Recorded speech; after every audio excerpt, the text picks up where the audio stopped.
360 degree এডুকেয়ারের সকল শুভানুধ্যায়ী দর্শকবৃন্দ এবং শিক্ষার্থীবৃন্দ সকলকে স্বাগত জানাচ্ছি আরো একটি ক্লাসে। শিক্ষার্থীবৃন্দ, আমাদের জীববিজ্ঞান এসএসসি যে বইটি রয়েছে সেটির দ্বিতীয় অধ্যায়ে ধারাবাহিকভাবে যে ক্লাস প্রদান করা হচ্ছিল তার সেক্ষেত্রে সর্বশেষ ক্লাসটি তোমরা ক্লো ক্লাসটি দেখেছো।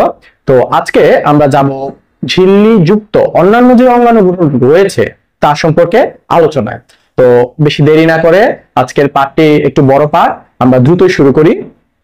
শিক্ষার্থীবৃন্দ, ঝিল্লিযুক্ত যে অঙ্গাণুগুলো আমাদের পাঠ্যপুস্তকে লিপিবদ্ধ করা আছে তার মধ্যে প্রথম দুটি হচ্ছে মাইটোকন্ড্রিয়া এবং ক্লোরোপ্লাস্ট। অপর যে চারটি অঙ্গাণু রয়েছে ঝিল্লিবদ্ধ বা ঝিল্লিযুক্ত সেগুলো হচ্ছে গলজি বডি, এন্ডোপ্লাজমিক রেটিকুলাম, কোষ গহ্বর এবং লাইসোজোম। তো আমরা আজকে এই অঙ্গাণুগুলোর কাজ, তাদের প্রাথমিক গঠন সম্পর্কে সিলেবাস অনুযায়ী যা আলোচনা করা হয়েছে তাকে জেনে নিন। শিক্ষার্থীবৃন্দ, ঝিল্লিযুক্ত সাইটোপ্লাজম অঙ্গাণু তৃতীয় যে অঙ্গাণুটি তোমার বইয়ে রয়েছে তা হচ্ছে গিয়ে গোলজি বস্তু কিংবা গোলজি বডি।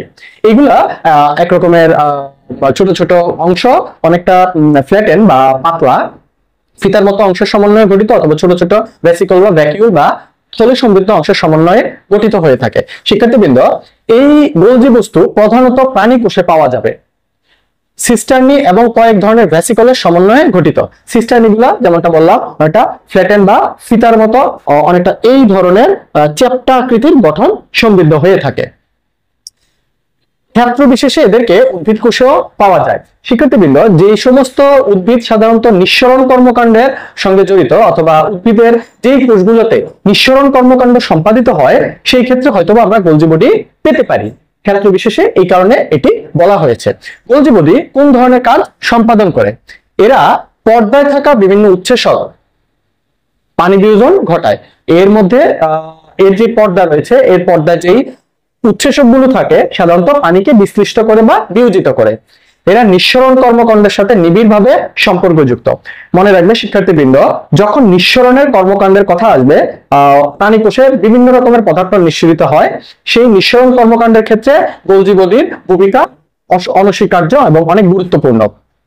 হরমোন নিঃসরণের ভূমিকা লক্ষ্য করা যায়। যেহেতু হরমোন একটি পদার্থ এবং নিঃসরণের সাথে জড়িত, তাই হরমোন নিঃসরণের ভূমিকা লক্ষ্য করা যায়। কোনো কোনো বিপাকীয় কার্যের সাথে সম্পর্ক বিদ্যমান। বিপাকীয় কর্মকাণ্ড বললে আসলে কাদেরকে বোঝায়? উদ্ভিদ দেহে অথবা প্রাণী দেহে অথবা যে কোনো জীব দেহে বিভিন্ন রকমের বিক্রিয়া সম্পাদিত হয়। বিক্রিয়াগুলোকে তুমি উপচিতিমূলক বিক্রিয়া এবং অপচিতিমূলক বিক্রিয়া এই দুই ভাগে বিভক্ত করে আলোচনা করতে পারবে। যেই ধরনের বিক্রিয়া হোক না কেন, সকল বিক্রিয়াকে একত্রিতভাবে এই বিপাক হিসেবে আখ্যায়িত করা হয়। তো এটাই বলা হয়েছে যে কোনো কোনো বিপাকীয় কর্মকাণ্ডের সাথেও গোলজি বডির সম্পর্ক বিদ্যমান। 5 নম্বরে বলা হচ্ছে কখনো কখনো প্রোটিন সঞ্চয় করে রাখে। এইখানে যে কাজগুলো লিপিবদ্ধ করা হয়েছে শিক্ষার্থীবৃন্দ, তা আসলে মূলত তোমার পাঠ্যপুস্তকে, এসএসসি বইয়ের যে পাঠ্যপুস্তক রয়েছে সেই পাঠ্যপুস্তককে অনুসরণ করে লিপিবদ্ধ করা হয়েছে। চলো আমরা চতুর্থ যে অঙ্গাণুটি তোমার বইয়ে লিপিবদ্ধ আছে তার সম্পর্কে জেনে নেই। এটি হচ্ছে গিয়ে অন্তঃপ্লাজমীয় জালিকা, বাংলায় বলা হচ্ছে, অপরদিকে ইংরেজিতে বলা হয় এন্ডোপ্লাজমিক রেটিকুলাম। লক্ষ্য করো শিক্ষার্থীবৃন্দ, পরিণত কোষে সাইটোপ্লাজমের মধ্যে জালের মতো বিন্যস্ত ছড়িয়ে ছিটিয়ে থাকা যে অংশগুলো থাকে তাকে বলা হচ্ছে অন্তঃপ্লাজমীয় জালিকা কিংবা এন্ডোপ্লাজমিক রেটিকুলাম। এই এন্ডোপ্লাজমিক রেটিকুলামকে সংক্ষেপে ER এই নামটি দ্বারা অভিহিত করা হয় বা আখ্যায়িত করা হয় বা সম্বোধন করা হয়ে থাকে। এই ক্ষেত্রে লক্ষ্য করো, উদ্ভিদ এবং প্রাণী উভয় কোষে এরা উপস্থিত।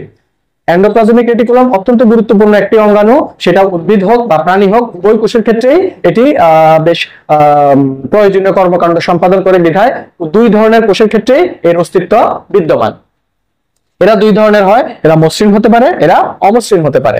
সাধারণত তোমরা যখন একটি কোষের ছবি অঙ্কন করেছো লক্ষ্য করে থাকবে যে আমি যদি এই অংশটি মুছে অঙ্কন করার চেষ্টা করি,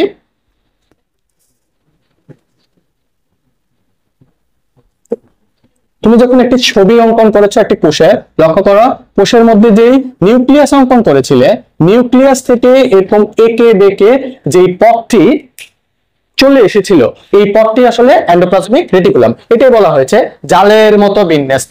এখানে আসলে জালের মতো ছড়িয়ে ছিটে থাকে বিধায় এটি বলা হচ্ছে জালের মতো বিন্যস্ত।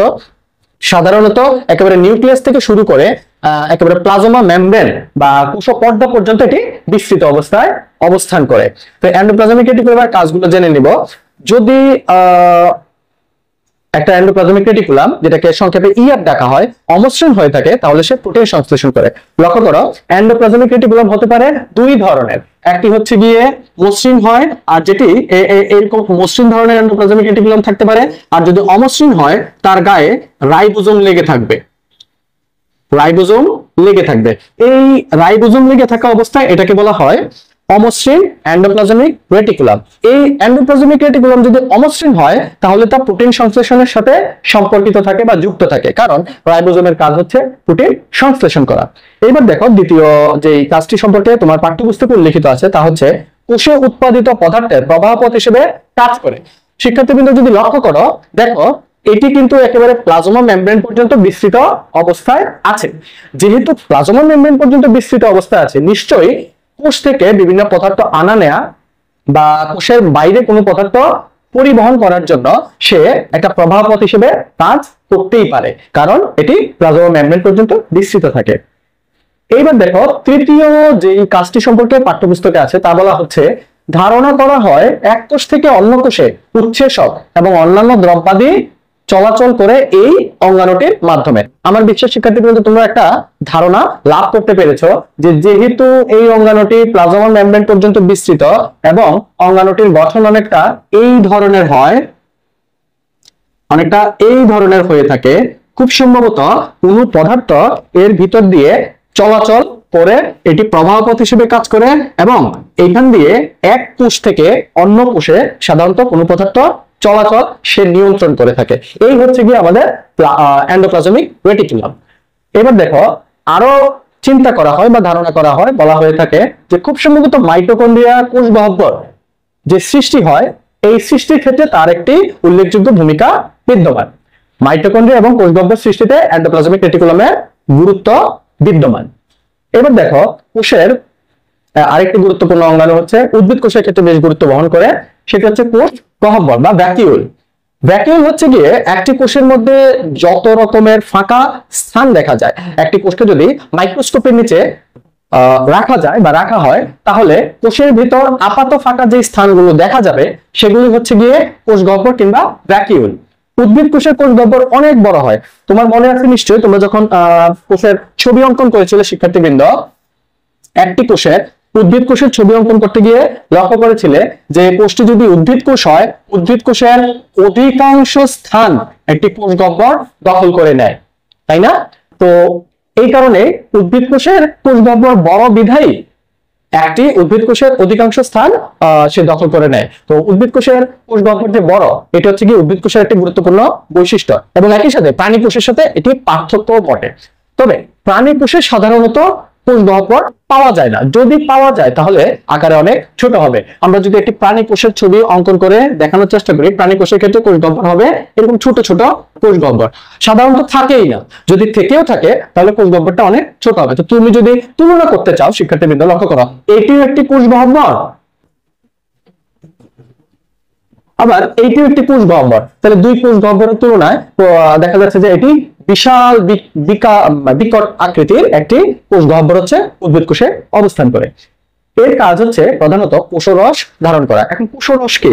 কোষরস হচ্ছে তোমার উদ্ভিদের অত্যন্ত গুরুত্বপূর্ণ বিভিন্ন উপাদান দ্বারা তৈরি এবং পানির সমন্বয়ে গঠিত একটি পদার্থ। এই পদার্থটির মধ্যে তুমি গ্লুকোজ, প্রোটিন, তারপরে বিভিন্ন রকমের খনিজ লবণ সমন্বয়ে যেই রসটা তৈরি হয়, এই রসটা হচ্ছে গিয়ে কোষরস। এই কোষরস ধারণ করে রাখা হচ্ছে কোষ গহ্বরের কাজ। এবার আছো আরেকটি গুরুত্বপূর্ণ অঙ্গাণু কোষের ক্ষেত্রে, যেটি প্রধানত প্রাণী কোষের বৈশিষ্ট্য, এর নাম হচ্ছে লাইসোজোম। লাইসোজোম সাইটোপ্লাজমে উপস্থিত জীবাণু হজমকারী, লক্ষ্য করে শিক্ষার্থীবৃন্দ, জীবাণু হজমকারী উৎসেচকে পূর্ণ গোলাকার যে একটি অঙ্গাণু রয়েছে তা হচ্ছে গিয়ে লাইসোজোম। শিক্ষার্থীবৃন্দ, প্রাণী কোষের ক্ষেত্রে ছোট একটি এরকম গহ্বর পাওয়া যায়, অনেকটা কোষ গহ্বরের মতো তুমি বলতে পারো। এটি আবার পর্দা দ্বারা আবৃত অবস্থায় থাকে, পর্দা দ্বারা আবৃত অবস্থায় থাকে। এটি সাইটোপ্লাজমে উপস্থিত থাকে এবং কিছু রস ধারণ করে বা এনজাইম ধারণ করে। এই এনজাইমগুলো জীবাণু হজম করতে পারে, লক্ষ্য করো, এনজাইমগুলো জীবাণু হজম করতে পারে। সাধারণত এনজাইমগুলো হচ্ছে প্রোটিওলাইটিক ধরনের এনজাইম। এই গোলাকার অঙ্গাণুটি হচ্ছে লাইসোজোম। তাহলে এই যে লাইসোজোম রয়েছে, এই লাইসোজোমের ভিতরে যেই তোমার এনজাইমগুলো রয়েছে, এনজাইমগুলো যথেষ্ট বিষাক্ত ধরনের হয়। তাহলে প্রশ্ন জানতেই পারে বিষাক্ত হওয়ার পরেও কোষের মধ্যে কেন এর অস্তিত্ব রয়েছে? এটা সাধারণত কোষের মধ্যে অবস্থান করে, একেবারে চুপচাপ অবস্থান করে, বলা যায় সুপ্ত অবস্থায় অবস্থান করে। যদি এই অঙ্গাণু কখনো ধরো ফেটে যায়, বা যদি তার পর্দাটা ফেটে যায়, পর্দাটা ফেটে গেলে এনজাইমটা বাইরে বের হয়ে যাবে, এনজাইমটা বাইরে বের হয়ে যায় এবং সাইটোপ্লাজমে এনজাইমটা ছড়িয়ে পড়ে। যদি এই ঘটনা ঘটে তাহলে কোষটির মৃত্যু ঘটতে পারে। শিক্ষার্থীবৃন্দ, কোষটির মৃত্যু ঘটতে পারে। যদি কোষটির মৃত্যু ঘটে তাহলে এই কোষটার প্রয়োজনীয়তা কোন জায়গায়, দুঃখিত, এই অঙ্গাণুটির প্রয়োজনীয়তা কোন জায়গায়?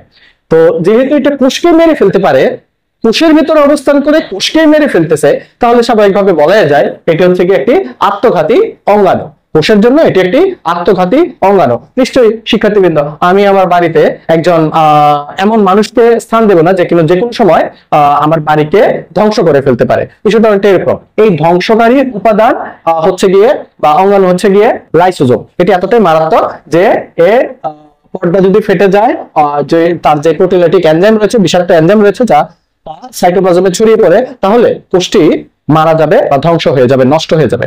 এখন এই কোষের উপযোগিতা কোথায়, গুরুত্ব কোথায়? অবশ্যই গুরুত্ব আছে। জীবাণুর হাত থেকে রক্ষা করার জন্য এই এনজাইমগুলো সাধারণত কাজ করে।